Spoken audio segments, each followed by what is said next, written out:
This week we are going to Las Vegas Strip at the Paradise in Nevada. That is where you see the circular advertisement board. We are going to meet the 20 best F1 drivers in the world. The first race was held last year in 2023. The Las Vegas has been a place in which F1 had wanted to race because of its culture, the gambling, because it's always massive. And I believe Africa is more massive than the Las Vegas Strip. I know they've not really looked into Africa, but Africa is massive, big massive. It's a massive market, especially West Africa. You may doubt me, but come, you will see. I won't say more. Africa is massive. Certainly, the F1 of Las Vegas Grand Prix was signed until 2025, and their contracts will elapse next year, but it's been a good marriage. Though drivers like Max Verstappen don't really like the track, but he won there last year, and it was a massive victory for him. The qualifying was not a good qualifying for the Red Bull team, especially for Max Verstappen, though they had the fastest car last year, but in the race, they know they will come up with the race. A lot of people criticized it, but it was a night race, and I don't see how it disrupted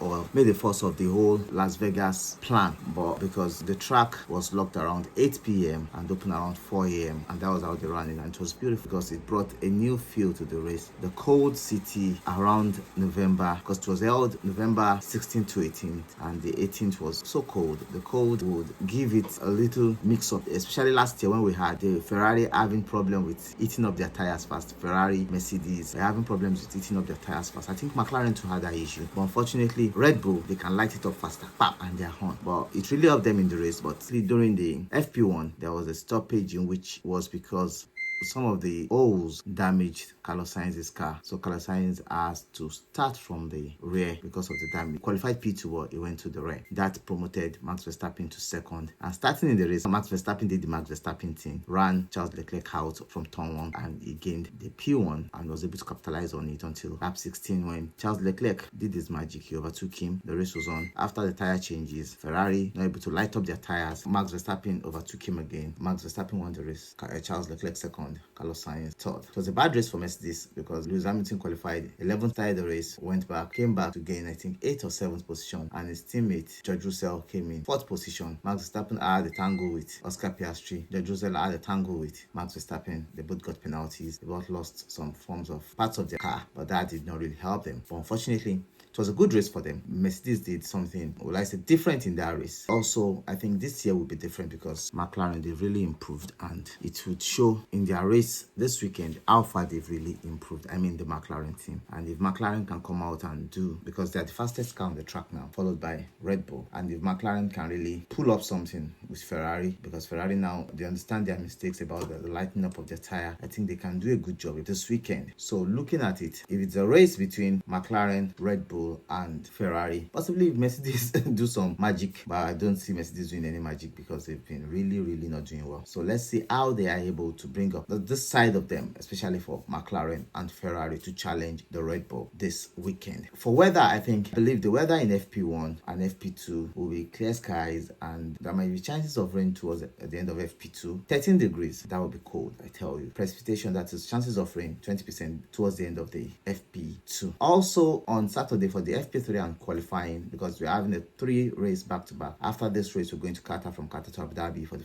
grand finale. Towards the end of the qualifying for FP3, that's on Saturday, there would be possibly rain. The 40% chance, but on the race day, that is on Sunday, it's going to be a clear coast, no rain all through the race. I believe you are going to enjoy the race on Sunday at 7 p.m. The lighthouse should be around 10 p.m. It's going to be a very big race, and it will also tell us how the title decider will go down. If I'm still going to have the McLaren in contention, but I think McLaren had done their chances. There's no opportunity for them to come back again because Lando Norris really blew up his chance. I don't see them coming back. Going back to the track has a lot of long straights, some curvy straights, some slow corners, fast corners, curves, but a lot of long straights for the drivers to really overtake. 2 to 3 DRS zones. It will be a 50-lap race with the race length of 309.958 kilometers. That's 192.599 miles. The circuit is one of the longest circuits. That's a 6.201 kilometers, 3.583 miles. I've talked much about the building of the circuit. Last year, the homeboy Sargent qualified 7th. He did an impressive job last year. The race will be different. A lot of drivers would have learned from last year. The manufacturers have learned from last year, they'll bring something much more interesting into the race. But certainly the cold will determine, the tire strategy will also determine. These three teams, the Ferrari, the Red Bull, and the McLaren, are really fighting for something. That's the Constructors' Championship. Maybe Red Bull might not really be into Constructors' Championship again, but they are really into the Drivers' Championship, in which they want their driver to really stay put on. And also talking about Red Bull, I think Red Bull, like I said, I've said it a lot of times and people still don't believe in that. It will be difficult for Red Bull to chase Sergio Perez. From what we're hearing, Sergio Perez still brings over $30 million in sponsorship. $30 million is not just coins, it's huge, and it's coming from Carlos Slim. And Checo Perez bringing that to Red Bull. Who else can bring it? Max Verstappen is not bringing that. He's only bringing the championship and the driving. And so I think Red Bull need to look at what they are doing now. Also look at where they are, because in Las Vegas last year, with the performance of Checo Perez, which was great, and his performance in 2021, 2022, I think something is amiss, something is wrong with Red Bull team or the car or the team. They need to find that wrong out. The Lewis Hamilton Vegas package is also available for Lewis Hamilton fans. He's a big part of Formula One and he has a package. Also, Samsung fuels the race day with thrills. Samsung is their partnering sponsors to the Grand Prix, and also a trip to the race altar. A lot of things, music, fashion, the introduction that people like Verstappen don't like last year. That he said it looked like a dumb because he was confused with the introduction because it made the spectacle too much. He's not used to that. It's all about work, let's race. No, it was all this fun. It was all this paparazzi, you know. So for him, he prefers, let's go there and race. I beg, maybe they go out. It's going to be fun, and I believe Ferrari will bring in so much experiences. A lot of things were corrected last year. The manhole that caused the issue was corrected. That experience made them fix some others, and coming to this year, there'll be a lot of improvements also. I believe the FIA will do a lot of job to improve so many things. The Las Vegas Fair is thrilling and is making it more exciting. I certainly know that this weekend, coming to Formula One, we are going to have more than the capacity we had last year. Though a lot of people are doubting it, I believe we are going to have more than the capacity we had last year. Last year, the capacity was close to 330 something thousand for the weekend. I believe this weekend will be different, though the capacity of the stadium is about 100,000 of people moving around, paddock and everything. And I'm sure that it will still continue because a lot of people love paparazzi and there are lots of things to see in Las Vegas. Then coupled with the major hotels, the casinos, you know, it's going to be massive. But I keep saying it, Africa is more massive, it's more bigger, and it's more interesting if you bring the Grand Prix. It's going to be huge in Africa. And I know you're doubting me. The trial will convince you. Bring it to Africa, you see how massive it's going to be. Racing in Africa, you are not going to expect it, what Africa is going to bring to the table, but certainly it's going to be very, very interesting.